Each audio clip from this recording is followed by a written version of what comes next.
So আজকের topic হচ্ছে statistical data. তো ডেটা বলতে অল্প বেশি আমরা সবাই জানি যে ডেটা জিনিসটা কী, মানে যেটা বাংলায় বলে তথ্য। তো সেটা কি আমরা অল্প বেশি তো সবাই জানি, তো সেটা নিয়ে এখানে আমরা ডিল করব না। আমরা স্ট্রেট চলে যাব স্ট্যাটিস্টিক্যাল ডেটা বলতে কী হয়, কী বোঝায়। তো সোজা কথা বলতে গেলে স্ট্যাটিস্টিক্যাল ডেটা হচ্ছে ইন জেনারেল যখন আমরা স্ট্যাটিস্টিক্সে আমরা ডেটাকে নিয়ে ডিল করি, সেক্ষেত্রে আমরা ডেটা বলতে বুঝি কিছু বাস্তবিক বস্তু বা বাস্তবিক তথ্য, যেগুলোকে আমরা ইউজ করি বিভিন্ন ডিসকাশনস অর ডিসিশনের জন্য, মানে যেটাকে আমরা একটা বেসিস হিসেবে ইউজ করি ডিসকাস করার জন্য। সেটা যে কোনো ফিল্ড থেকে আসতে পারে এবং সেই ফিল্ডটা যেন আমাদের হিউম্যান এক্সপিরিয়েন্সের মধ্যেই থাকে, যেগুলো রিয়েল লাইফে এক্সিস্ট করে আমাদের হিউম্যান রিসোর্সের মধ্যে। ওকে, সো এক্সাম্পল হিসেবে আমরা দিতে পারি যে কোনো এরিয়ার প্রত্যেকটা ফ্যামিলির কতজন করে রয়েছে, ঠিক আছে, ফ্যামিলি সাইজ, সেটা একটা ডেটা হতে পারে। বা একটা এরিয়াতে যে কজন বাচ্চা রয়েছে তো তাদের কারা কোন স্কুলে পড়ছে, এগুলো ডেটার মধ্যে পড়তে পারে। বা একটা স্কুলের একটা সেকশনে যতজন স্টুডেন্ট রয়েছে প্রত্যেকের হাইট, সেগুলোকে যদি মেজার করে লেখা হয়, 50 জন স্টুডেন্ট রয়েছে তাদের প্রত্যেকের হাইট আমরা মেজার করে নোট ডাউন করলাম, সেটাও একটা ডেটা। তো ডেটার প্রচুর এক্সাম্পল রয়েছে। তো স্ট্যাটিস্টিক্সে সেগুলোকে নিয়েই ডিল করা হয়, তাই জন্য এগুলোকে স্ট্যাটিস্টিক্যাল ডেটা হিসেবে আমরা বলে থাকি। এরপর আসছে ডেটার ক্লাসিফিকেশন। তো আমরা যে কোনো ডেটা আমরা যখন কালেক্ট করি সেটা একটা সোর্স থেকে আসে। তো সোর্স বিভিন্ন রকম হতে পারে। সেই সোর্সের বেসিসে আমরা ডেটাকে মেইনলি দুটো পার্টে ক্লাসিফাই করতে পারি। Okay, the statistical data are classified depending upon the source of the data.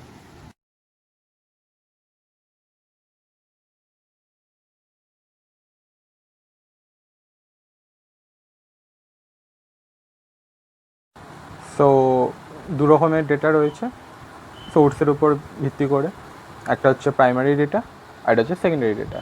তো প্রথমে আসি প্রাইমারি ডেটা। তো প্রাইমারি ডেটা কি? প্রাইমারি ডেটা আমরা সেই সমস্ত ডেটাগুলোকে বলবো যেগুলো ডাইরেক্টলি যে ফিল্ড অফ ইনভেস্টিগেশন দেখে আমরা কালেক্ট করতে পারি আমাদের ইচ্ছে মতো। তো এর এক্সাম্পল কি হতে পারে? কোনো ডাক্তার, তার কাছে যতগুলো পেশেন্ট আসে, তিনি তার প্রত্যেকটা পেশেন্টকে বললেন তাদের ওয়েটগুলো মেজার করতে এবং সেগুলো তিনি নোট ডাউন করে রেখে দিলেন।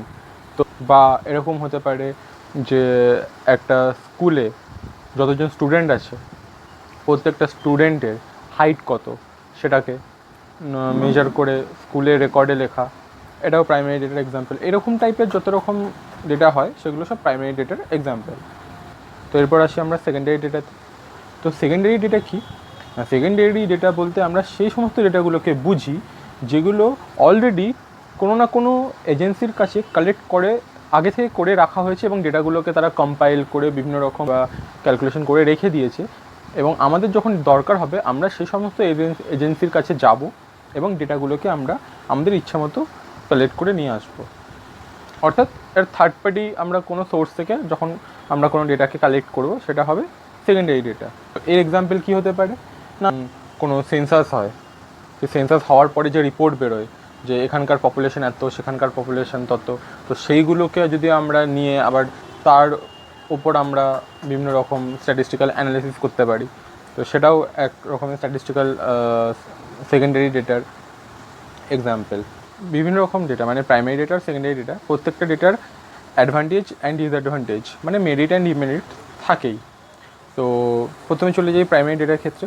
তো প্রাইমারি ডেটার ক্ষেত্রে কী কী হতে পারে?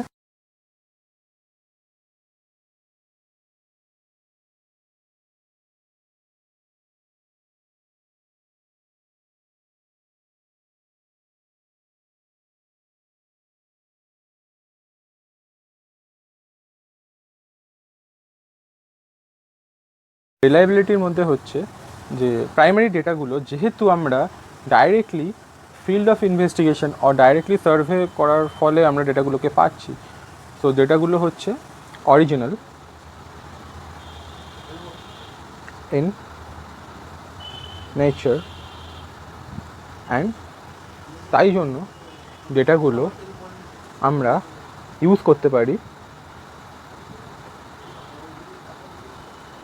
গ্রেটার কনফিডেন্সে।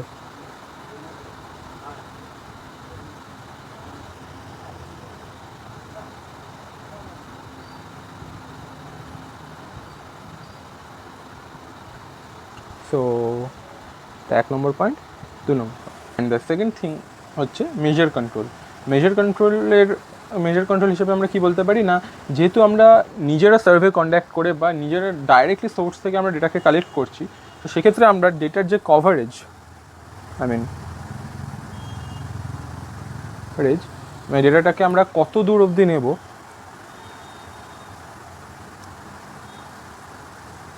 সেটা আমরা ডিসাইড করতে পারি, না আমরা ডেটার যে কভারেজ তার উপর আমরা একটা ডিসিশন নিতে পারি।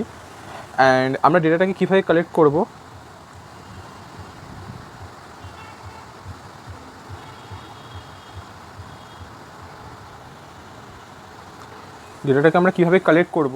সেটাকে আমরা নিজেদের মতো ডিফাইন করতে পারি, তাই তো? সেটাকে আমরা ডিফাইন করতে পারি, ডেটাকে আমরা কীভাবে কালেক্ট করবো। ইভেন এর সাথে সাথে আমরা ডেটাটাকে যখন কালেক্ট করবো সেটাকে আমরা কোন প্রসেসের মাধ্যমে কালেক্ট করবো, কারণ ডেটা কালেকশন করার অনেক রকমের মেথডস থাকে, তো সেটাও আমরা সিলেক্ট করতে পারি।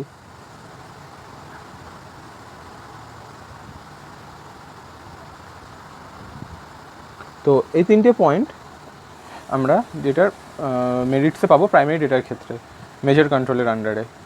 তো এগুলো গেল হচ্ছে প্রাইমারি ডেটার মেরিটস। তো এবার চলে আসি আমরা ডিমেরিটস বা ডিসঅ্যাডভান্টেজে। এক্ষেত্রে 3টে পয়েন্ট আছে ডিমেরিটসে। এক হচ্ছে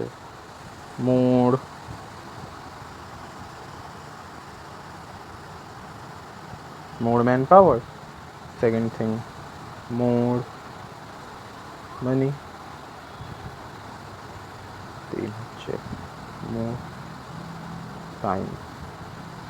তো এই 3টে পয়েন্ট কি না, আমরা যেহেতু জানি যে প্রাইমারি ডেটাকে আমাদের ডাইরেক্টলি সোর্স থেকে বা ফিল্ড অফ ইনভেস্টিগেশন থেকে সার্ভের মাধ্যমে কালেক্ট করতে হবে, সেই জন্য আমাদের যখন প্রাইমারি ডেটাটা ইনফাইনাইটলি লার্জ হয়ে যাবে, কাউন্টেবলি ইনফাইনাইট, মানে ডেটার পরিমাণটা যখন হিউজ হবে, সেক্ষেত্রে আমাদের প্রচুর ম্যান পাওয়ারের দরকার পড়বে, মানে প্রচুর লোক লাগবে আমাদের সেই ডেটাটাকে কালেক্ট করার জন্য।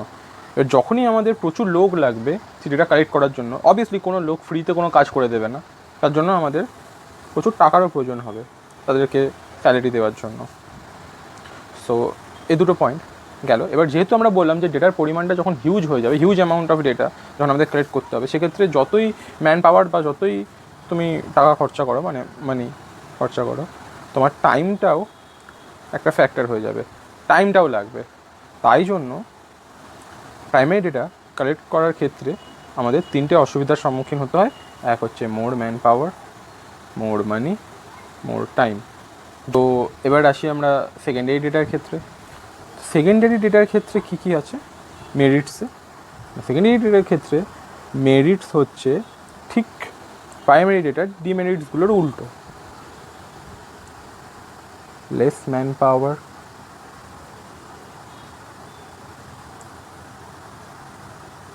less money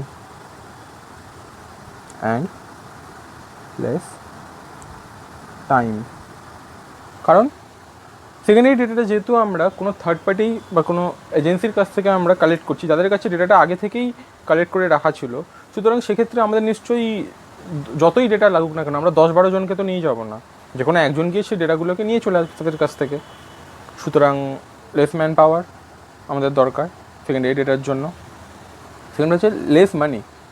কোনো এজেন্সি যখন একটা ডেটা কালেক্ট করে রাখবে, সেটাকে তখন সে তার কোনো ক্লায়েন্টকে দেবে, তো সেক্ষেত্রে তার কাছে নিশ্চয়ই একটা ক্লায়েন্ট থাকবে না, তার কাছে প্রচুর মোর দ্যান ওয়ান ক্লায়েন্ট তার কাছে আসবে সে ডেটা নেওয়ার জন্য। কজ ডেটা নিয়ে তো সবাই ডিল করে এখনকার দিনে, এবং তখনকার দিনেও করতো সবাই। তো সেক্ষেত্রে তারা কী করবে, তাদের প্রাইসটাকে অবভিয়াসলি একটু কমিয়ে রাখবে যাতে সবাই অ্যাফোর্ড করতে পারে এবং যাতে প্রচুর ক্লায়েন্টসও তার বাড়ে। তাই জন্য সেকেন্ডারি ডেটার ক্ষেত্রে আমাদের লেস মানি প্রয়োজন হয়। And the third thing is time. যেহেতু আমাদেরকে ডাইরেক্টলি ফিল্ড অফ ইনভেস্টিগেশন থেকে ডেটা কালেক্ট করতে হচ্ছে না, মানে সোর্স থেকে ডাইরেক্টলি আমাদের ডেটাটাকে কালেক্ট করতে হচ্ছে না, সার্ভে চালাতে হচ্ছে না, তাই জন্য আমাদের টাইমটাও বেঁচে যায়। সো এই 3টে হচ্ছে সেকেন্ডারি ডেটার মেরিটস। তো এবার এগুলো তো হলো, ডিমেরিটসে আসা যাক। সেকেন্ডারি ডেটার ক্ষেত্রেও ডিমেরিটস হচ্ছে ঠিক প্রাইমারি ডেটার মেরিটসগুলোর উল্টো। রিলায়েবিলিটি, যেহেতু সেকেন্ডারি ডেটাটা আমরা ডাইরেক্টলি সোর্স থেকে আমরা পাচ্ছি না, তাই জন্য এগুলো অরিজিনাল নয়।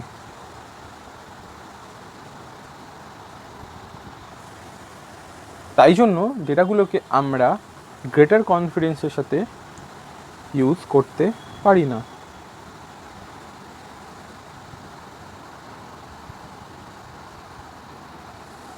ওকে, সো এই পয়েন্ট দুটো ক্লিয়ার। যেহেতু আমরা একটা থার্ড পার্টি এজেন্সির থেকে ডেটাটা নিচ্ছি, সেক্ষেত্রে আমাদের অবভিয়াসলি কনফিডেন্সটা ডাউন থাকবে ডেটাটা ইউজ করার জন্য। তারপরে সেকেন্ড পয়েন্ট হচ্ছে মেজর কন্ট্রোল। অবভিয়াসলি যেহেতু আমরা ডেটাটাকে অবভিয়াসলি আগে থেকে কালেক্ট করে রাখা হয়েছে ডেটাটা, তো সেক্ষেত্রে আমাদের কোনো হাত নেই যে আমরা কীভাবে ডেটাটাকে তার কভারেজটাকে আমরা সিলেক্ট করবো, বা ডেটাটার ডেফিনেশন বা ডেটা কীভাবে ডিফাইন করবো, এবং কালেকশনের মেথডও আমরা জানতে পারি না অনেক সময়, যার ফলে আমাদের এই প্রবলেম হয়।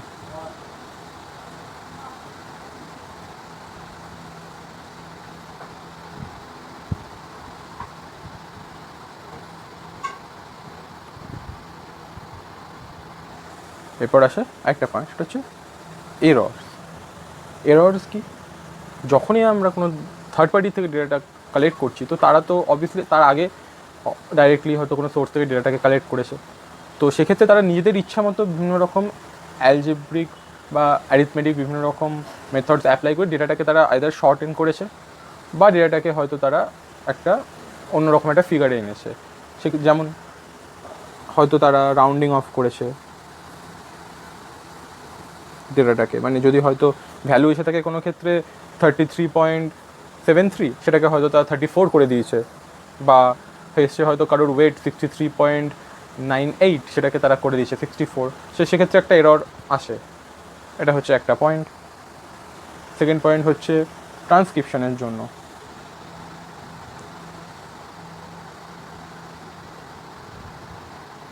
ট্রান্সক্রিপশনের সময় হয়তো কোনো ডেটাকে হয়তো তারা যখন কপি করছিল, সেক্ষেত্রে অনেক সময় ওদের অনেক রকম ভুল হতে পারে। হয়তো তারা 96কে 69 লিখে দিয়েছে, বা হয়তো কখনো 13কে 31 লিখে দিয়েছে, 18কে 81 লিখে দিয়েছে, হতেই পারে।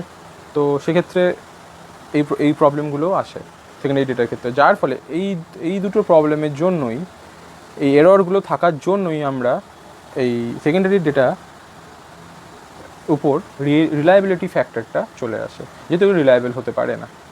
তো এক্ষেত্রে আমি একটা পয়েন্ট মিস করে গেছি সেকেন্ডারি ডেটার ক্ষেত্রে, সেটার সাথে মেরিটসে এই তিনটের পাশাপাশি আরেকটা পয়েন্ট আমি অ্যাড করতে পারি, সেটা হচ্ছে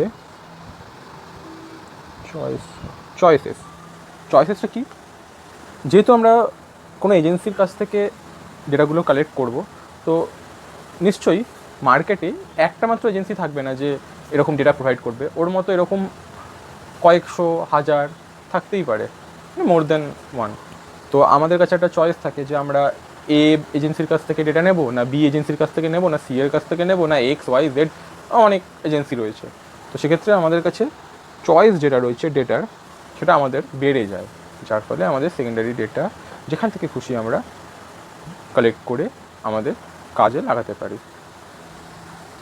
সো এত কিছু ডিসকাশনসের পর আমরা একটা ছোটো কনক্লুশনে আসতে পারি, সেটা হচ্ছে যে আমরা যে ডেটাটাকে প্রাইমারি ডেটা হিসেবে ট্রিট করছি, সেটা হয়তো কারো কাছে সেকেন্ডারি ডেটা হিসেবেও যেতে পারে, বা আমরা যে ডেটাটাকে সেকেন্ডারি ডেটা হিসেবে ট্রিট করছি, সেটা হয়তো কারো কাছে প্রাইমারি ডেটা হিসেবেও ট্রিট হতে পারে।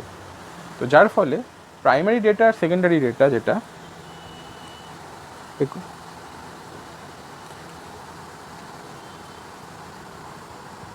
এটা ইন্টারচেঞ্জেবল হয়ে যায়।